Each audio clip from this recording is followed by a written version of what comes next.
Yo, what's up, internet? I'm in Florida right now. Merry Christmas, all that jazz. I'm gonna get to my rating in this review real quick because this is a really spoiler heavy movie and a lot I want to talk about, but I can't do that without spoiling it.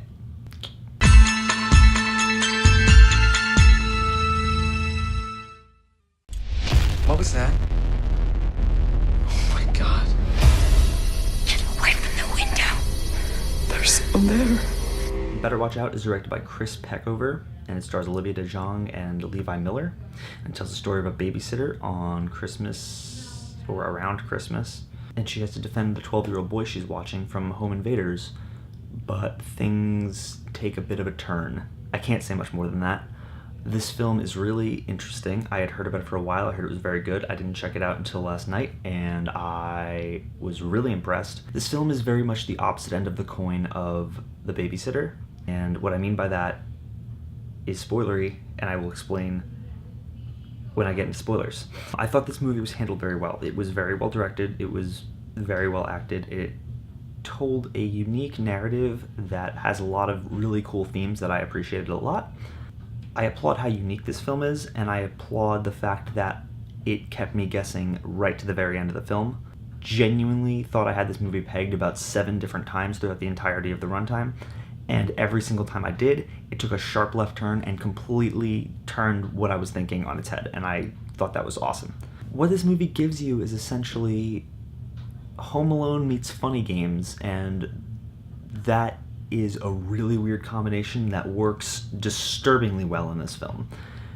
And I love that. I thought that was excellent. I thought that this film told a really unique story that was really unpredictable and provided a really interesting commentary on, toxic masculinity and misogyny as a whole. And I thought this movie was awesome. It has some issues, but I can't really talk about them without spoiler territory. So I'm going to say, for now, that Better Watch Out is solid. It's worth watching. Check it out. It's on Shudder right now. It's available on Blu-ray. It's a good movie to watch around Christmas. It's really, really fucked, but it's really good. Spoiler time. So, like I said, this movie is a really different thing than I expected.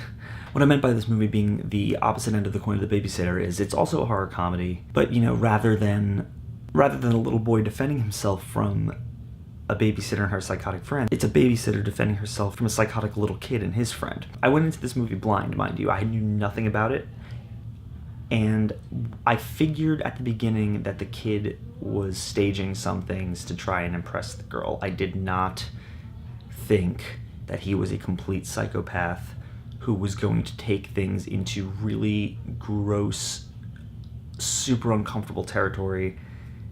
And when it went there, I was really just like, holy shit, this movie is on a different level.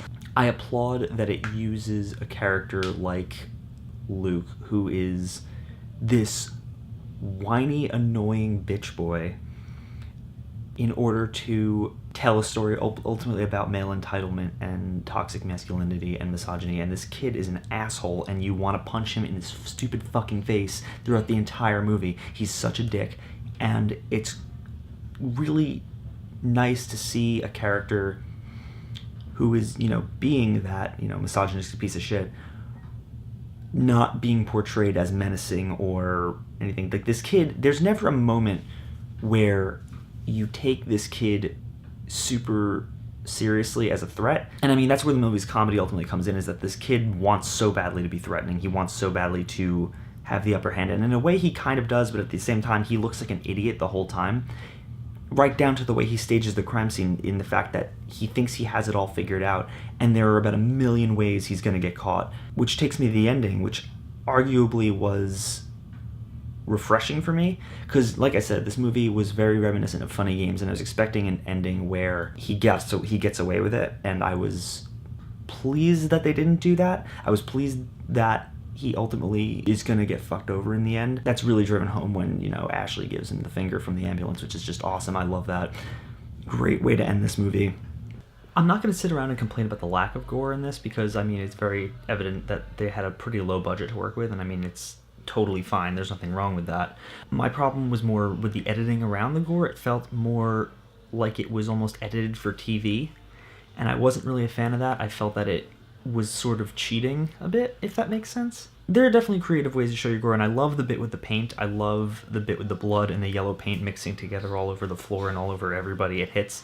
That's awesome. But I felt that there were several moments where it just felt like this was just edited down for the sake of like a lower rating, which is bizarre because the film's rated R, and that didn't really make sense to me, and it didn't really feel like it meshed with the rest of the film, if that makes sense. But then I started thinking, and it really does beg a question. If you're making a film trying to discuss, like I said, toxic masculinity and misogyny and all that, and on one hand, your female lead is resourceful and she's fighting and she's proving herself really, to be ultimately a strong female character, and you're using your male antagonist to showcase the fact that, people like him are, whiny piss babies who are just really obnoxious and ultimately pathetic. That's good. But then again, you still have your female lead tied to a chair at the mercy of this psychotic fucking asshole 12-year-old for the majority of your runtime. And at a certain point, you have to wonder, are you really making this movie to shine a light on the idea of misogyny, or are you just being misogynistic? And I don't really know the answer to that. I'm going to actually pose that to you guys. If you have opinions on that, please, by all means, comment them below, because I really want to know what other people think, because I really don't know where I stand on that front. But I loved the idea that this kid thought he had it all planned out, but his plan was so full of holes that he was fucked from the very beginning. I love that this movie does not glorify what he's doing, and I love that you want to punch him in his stupid face throughout the whole movie.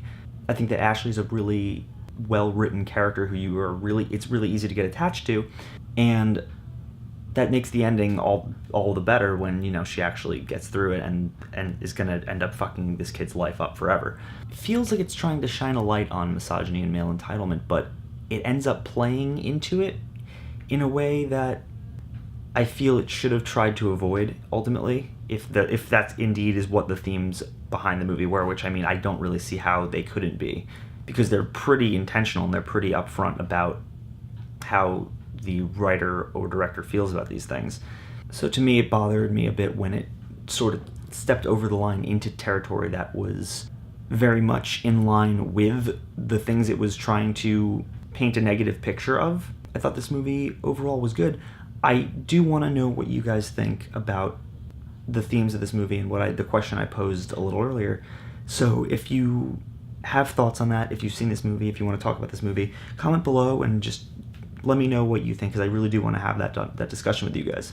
And as always, guys, thank you so much for watching.